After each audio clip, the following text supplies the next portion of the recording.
छाया प्राप्त करना, उसका फल प्राप्त करना, उसका सानिध्य प्राप्त करना है, तो उसके नजदीक आना पड़ेगा।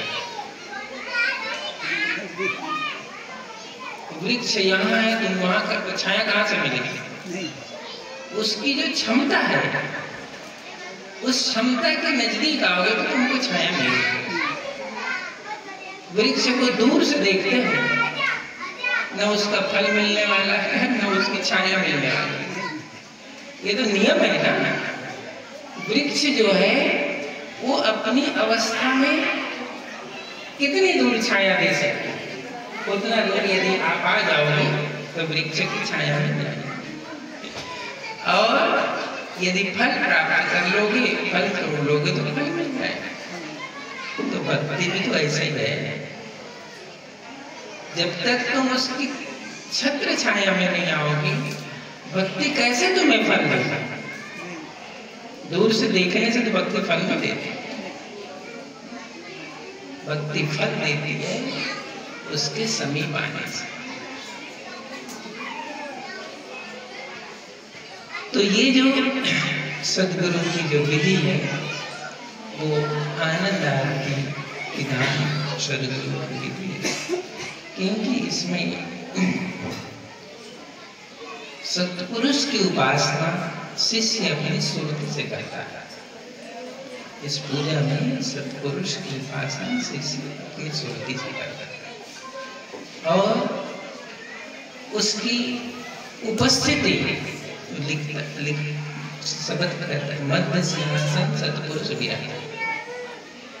मध्य सिंहासन में सत्पुरुष की शक्ति रहती है।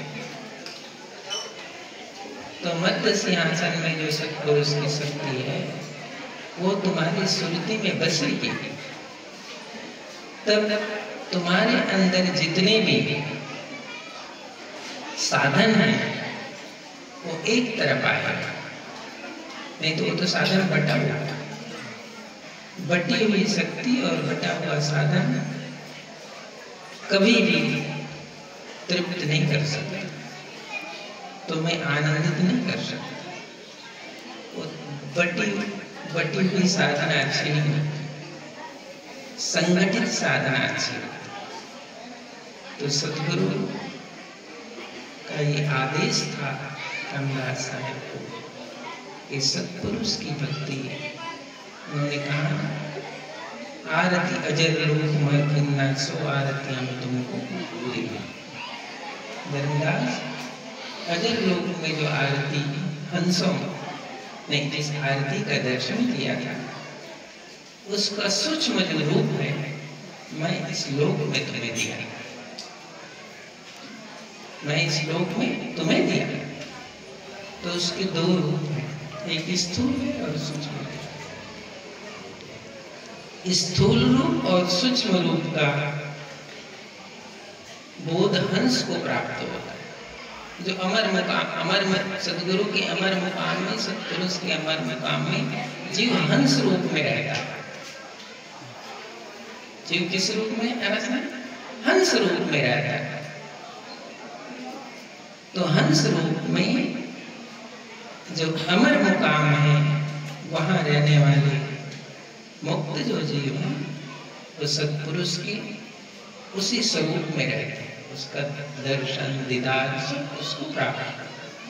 तो साहब कहते हैं वो स्थूल और सूक्ष्म रूप का जो विधान था, ये धर्मदास मैंने इस लोक में तुम्हें ये बताया है।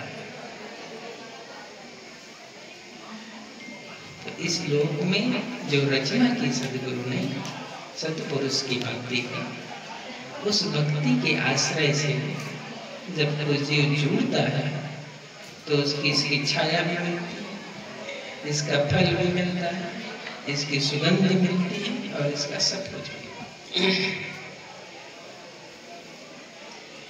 इसलिए साहब कहते हैं ये धर्मदास बहु जल में बहु काल है, कोई कोई हंस हमार कहीं कबीर धर्मदास से उसे खेल होता है। सो ये तो बहुत जल है। यहाँ कोई कोई तुम्हारा हंस होगा और वे ही हंस इस सत्पुरुष की भक्ति से अंशों के मुकाम को चले जाएंगे। ऐसे साहब तो पहले जब ज्ञान हम सुनते हैं, उपदेश सुनते हैं, तो हमारा ज्ञान और उपदेश का असली धारा क्या है, उस धारा को पता करना चाहिए, तब उपदेश भी लेना चाहिए और उपदेश लेकर उस धारा में डूब जाना चाहिए। साहब कहते हैं, जिन पूजा जिन पाइया गहरी पानी पैर, तू बपुरी डोबन डरी तो रही किनारे। शीश दिए जो गुरु मिले तो भी सस्ता जाता, ये मार्ग शीश देने का, ये मार्ग सब कुछ दे देने का, तब ये भक्ति प्राप्त होती है। और बहुत चढ़ाई है भक्ति की, साहिब की मार्ग की भक्ति की बहुत चढ़ाई है। बहुत लोग शुरू करते हैं लेकिन कुछ ही पहुंचते हैं, सब बीच में छोड़ के चल देते हैं, क्योंकि चढ़ाई है ना, चढ़ाई में चढ़ना पड़ता है। तो चढ़ाई में चढ़ने के लिए प्रारंभिक अवस्था में आपके अंदर क्या चाहिए, इसीलिए साहब कहते हैं सुरत कलारी गई मतवाली। जब नशा करने वाला है, जब बहुत नशा कर लेता है तो उसको शुद्ध बुद्ध नहीं रहता, मैं क्या कर रहा हूँ, शरीर क्या कर रहा है, क्या नहीं कर रहा,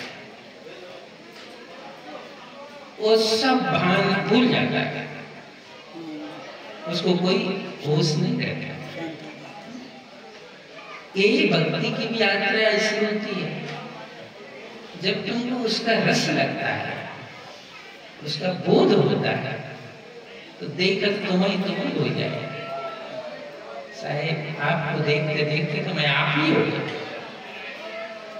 आप मुझ में ही बस गए, आप मुझ में ही बस गए, देखकर तुम्हें हो जाए। आपका दीदार करते करते आप ही मुझ में बस गए। इसलिए तो शिष्य कहता है, मेरा मुझ में कुछ नहीं, जो कुछ है सो हो, और तेरा तुझको सौंपता मैं क्या लागा। ये अवस्था है, उस अवस्था